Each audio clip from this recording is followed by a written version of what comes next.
నమస్కారం. బీఆర్‌కే భక్తి ప్రేక్షకులందరికీ స్వాగతం. నేను మానస. ఈరోజు మనతో పాటు ఉన్నారు ప్రముఖ ఆధ్యాత్మికవేత్త, శ్రీ విద్యా ఉపాసకులు, వారాహిపీఠం వ్యవస్థాపకులు, బ్రహ్మశ్రీ వామన శర్మ గురువుగారు ఉన్నారు. గురువుగారిని అడిగి మనకున్న సందేహాలను నివృత్తి చేసుకుందాం. నమస్కారం గురువుగారు. వస్తుంది. గురువుగారు, బ్రహ్మ ముహూర్తం అంటారు గదా! ఆ టైంలో మనం ఏ ఏ పనులు చేస్తే మంచి జరుగుతుందంటారు? అసలు బ్రహ్మ ముహూర్తం యొక్క విశిష్టత ఏంటి? బ్రహ్మ సృష్టించిందే ముహూర్తం. హ్మ్. అంటే బ్రహ్మ మనకు ఒక రాత రాస్తాడు అవును. కదా! హ్మ్. అంటే ఈ జీవుడు ఎలా బతకాలి, ఈ హ్మ్. జీవుడు ఎలా నడవాలి, హ్మ్. ఈ విధంగా ఒక గమ్యాన్ని చేరాలి హ్మ్. అనేది ఒక బ్రహ్మ హ్మ్. రాసిన రాత అంటాం. అందరికీ హ్మ్. తెలుసు. ఈ బ్రాహ్మీ ముహూర్తం అంటే ఏమిటి అంటే అశ్విని దేవతలు వస్తారనమాట ఆ హ్మ్. సమయానికి. ఈ అశ్విని దేవతలు ఈ బ్రాహ్మీ ముహూర్తంలో శుభకార్యాలు ఏవి కూడా దిగ్విజయంగా అవుతాయి. అనుకునే అంటే 100 మందిలో మనం జపం చేయాలంటే ఏమిటవుతుంది? ఏదో అసౌకర్యం కలుగుతుంది మనకి. అవును. ఆ!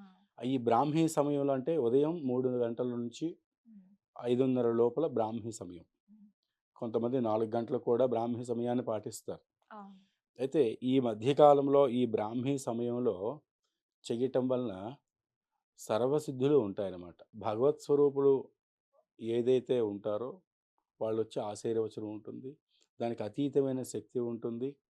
అలాగే ఈ బ్రాహ్మీ ముహూర్తంలో చేసుకునే వాళ్ళు పెళ్ళిళ్ళవ్వచ్చు, లేదంటే ఏవైనా గృహప్రవేశాలు అవ్వచ్చు.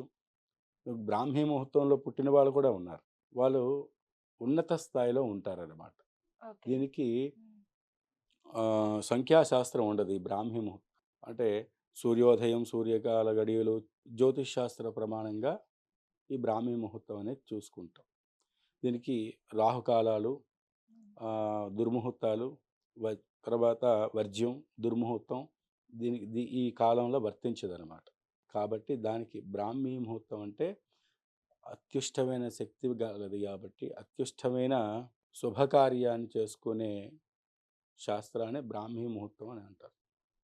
ఆ టైంలో మనం అంటే ఎప్పుడైనా ఎగ్జామ్స్ టైంలో కానీ మనం ఆ టైంలో చదువుకుంటే బాగా గుర్తుంటుంది అని కూడా అంటారు. హ్మ్. అదే చెప్పాను కదా హ్మ్. మీకిందాక. హ్మ్.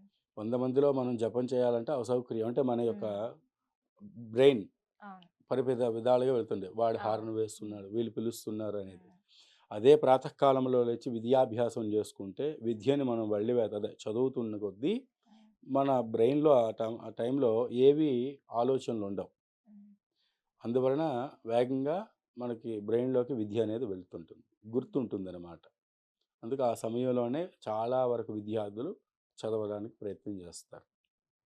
అంటే ఒకవేళ ఆ టైంలోనే దీపారాధన చేస్తే మంచిదంటారా? హ్మ్. బ్రాహ్మీ ముహూర్తంలో?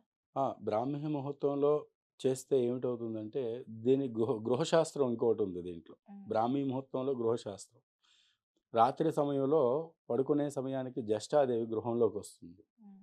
ప్రాతకాలం అంటే తెల్లవారుజామున మనం ఎప్పుడు లేస్తే అప్పుడే జ్యేష్ఠాదేవి వెళ్తుంది.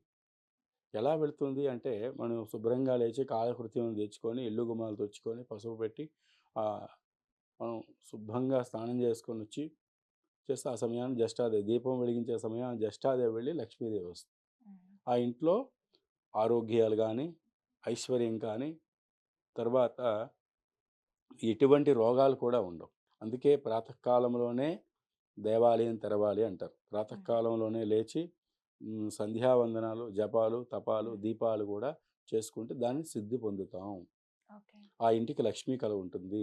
ఆ గృహంలో లక్ష్మీదేవి ఉంటుందని పూర్వకాలంలో పెద్దలు గూడా పొద్దున్న మూడో గంటకు లేచి వాళ్ళ యొక్క పనులు చేసుకొని, హ్మ్. దీపారాధన చేసుకొని వ్యవసాయానికి వెళ్ళేవాళ్ళు అవును. కదా! అదే సనాతన ధర్మం. హ్మ్. అందుకే వాళ్ళు అప్పుడు కూడా ఆయురారోగ్యాలతో మంచి హ్మ్. భోజనం తింటూ లక్ష్మీ కటాక్షం ఎవరికీ పూర్వకాలంలో కష్టాలుండేవి కాదు. అంటే తినడానికి ఇబ్బందుంది కొంతమందికి కానీ, వాళ్ళు చేసే ధర్మం, వాళ్ళు చేస్తున్న పూజలు, వాళ్ళు చేస్తున్న ఆచరణ బట్టి హ్మ్. వాళ్ళ ఇంట్లో ఎప్పుడు సుఖ సంతోషాలతో ఉండేది. ఒకవేళ మనం ఏదైనా కొత్తగా పని స్టార్ట్ టప్పుడు బ్రాహ్మీ ముహూర్తంలో మనం స్టార్ట్ చేసుకుంటే మంచి జరుగుతుందంటారా? ఇది పనిలో కొన్ని రకాలుంటాయి కదా! హ్మ్. ఇప్పుడు ప్రొద్దున్న లేచి మనం ప్రయాణం చేయాలి. బ్రాహ్మీ ముహూర్తంలో ప్రయాణం చేయొచ్చు. హ్మ్. మంచిదే. ఉమ్, సో, శుభం కలుగుతుంది. వెళ్ళే ప్రయాణం శుభం, జయం కలుగుతుంది. ఉమ్. అదే ఒక ఆఫీస్ తెరవాలి. బ్రాహ్మీ ముహూర్తంలో ఎవరొస్తారు? అవును, ఎవరు రారు. రారు. ఉమ్. కాబట్టి కొన్ని కార్యక్రమాలే బ్రాహ్మీ ముహూర్తంలో చేయాలి. అన్నీ ఓకే. చేస్తే దానికి ఫలితం ఉండదు.